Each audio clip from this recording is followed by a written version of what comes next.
Chapter 3. We are getting reinforcements. The gaps in the ranks are filled, and the empty straw palaces in the huts are soon occupied.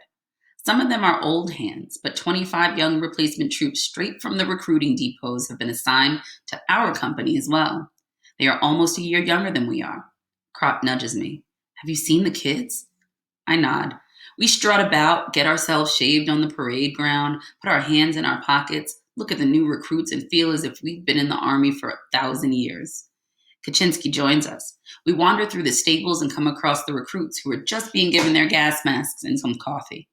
Kat asks one of the youngest of them, I bet you lot haven't had any decent grub for a good long time, eh? The recruit pulls a face. Bread made out of turnips for breakfast, turnips for lunch, and turnip cutlets with turnip salad in the evening. Kaczynski gives an appreciative whistle. Bread made from turnips? You were lucky. They're already making it as sawdust. But what about beans? Do you fancy some? The young soldier colors up. You don't have to take the mickey. All Kaczynski says is, bring your mess tin. Curious, we follow him. He leads us to a big container next to his palliasse. Sure enough, it is half full of beans with bully beef. Kaczynski stands in front of it like a general and says, eyes bright and fingers light. That's the army motto. We are amazed. Bloody hell, Kat, I ask. How did you come by that? Old Ginger was glad to get it off his hands. I gave him 3 pieces of parachute silk for it. Well, beans taste just as good cold. With a generous flourish, he gives the young soldier a portion and tells him, next time you turn up here with your mess tin, you'll have a cigar or some chewing tobacco in the other hand. Got it? Then he turns to us. You lot get yours for nothing, of course. We could not do without Kaczynski. He has a sixth sense. There are men like him everywhere, but you can't tell who they are just by looking. Every company has 1 or 2 of them.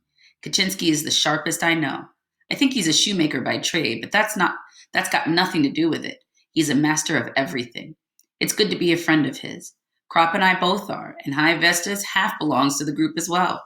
But he is really only an instrument, working on Kat's orders whenever something's going on that needs a strong right arm. Then he's a good man to have around. For example, we turn up one night in some completely unknown place, a miserable dump where you can see it at a glance that it has been stripped of everything that wasn't screwed down. We're quartered in a small, dark factory building that has only just been fitted up for use. It has beds in it, or rather bedsteads, a couple of planks with wire mesh between them. Wire mesh is hard. We haven't got a blanket to cover it with. We need ours to put over us. Tarpaulin is too thin. Kat sizes it up and says to High Vestas, come on. Off they go into this completely unknown place. Half an hour later, they are back with their arms full of straw.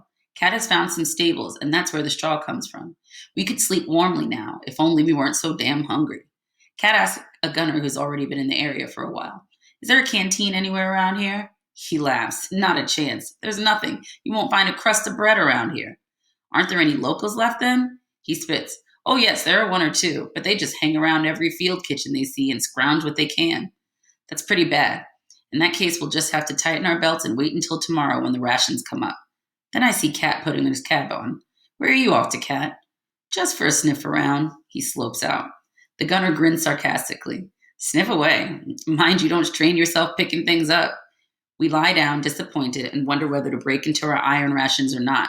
But we don't want to risk being left without, so we try to get a bit of shut-eye instead. Crop breaks a cigarette in 2 and gives me half. Chadden describes his local specialty, broad beans cooked with bacon.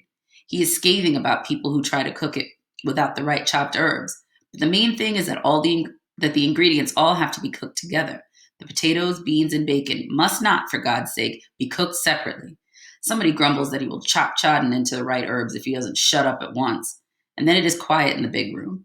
Only a couple of candles flicker in the necks of empty bottles, and the gunner spits from time to time. We are already dozing a bit when the door opens and Kat appears. I think I am dreaming.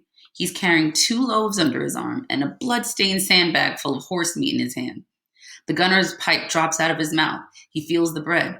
Straight up, it's real bread and still warm. Kat doesn't say another thing.